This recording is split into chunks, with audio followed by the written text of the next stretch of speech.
नमस्कार मित्रांनो. 5 जुलै हा रामविलास पासवान साहेबांचा जन्मदिवस आहे. या निमित्ताने संबंध देशामध्ये सामाजिक न्यायाचा पुरस्कर्ता, विकास पुरुष म्हणून त्यांचा जन्मदिवस साजरा केला जातो.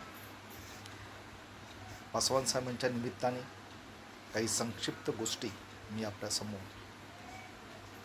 मांडण्याचा प्रयत्न करत आहे.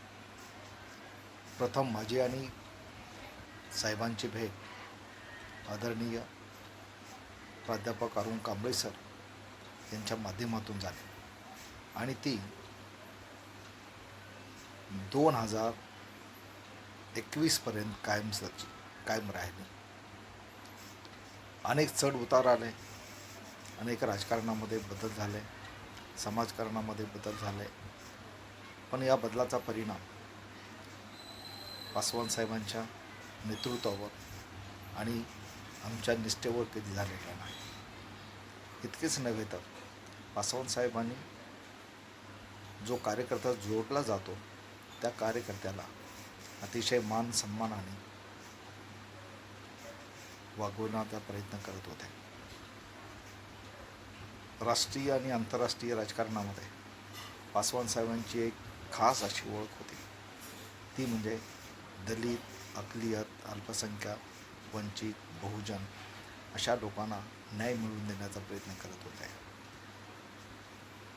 पासवान साहेब केंद्रामध्ये सामाजिक न्यायमंत्री असताना परमपूज्य आदरणीय डॉक्टर बाबासाहेब आंबेडकर यांना भारतरत्न आणि संसदेमध्ये बाबासाहेबांचे तैलचित्र लावण्याचा प्रयत्न केला गेला. हे अतिशय महत्त्वाचं काम होतं.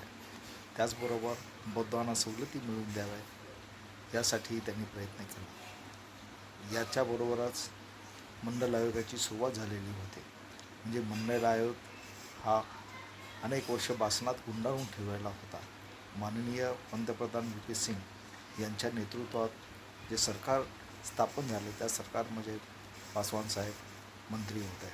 पासवान साहेबांनी ओबीसीना मंडल आयोग लागू करण्यासाठी खूप मोठा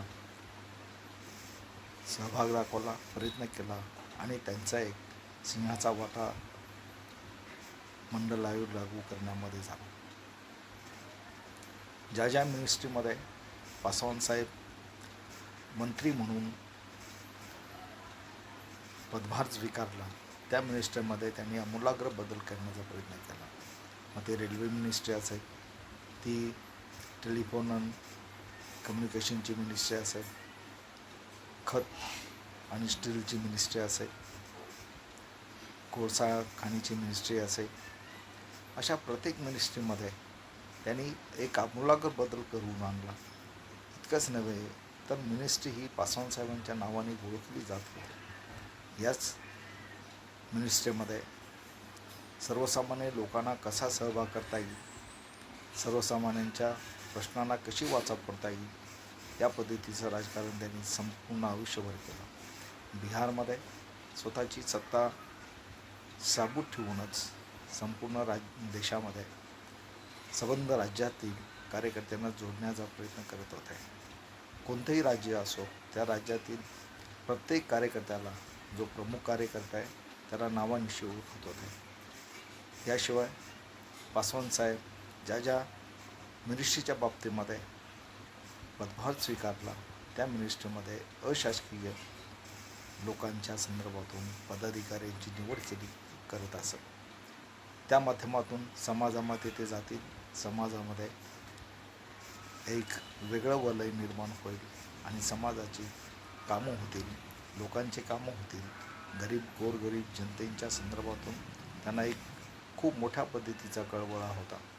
इतकेच नव्हे तर समाजाच्या खालच्या थरातील लोकांना कशा पद्धतीनं आपण वर आणता येईल आणि शिवाय त्यांना सामाजिक न्यायाच्या संदर्भातून कशा पद्धतीनं आपण त्यांना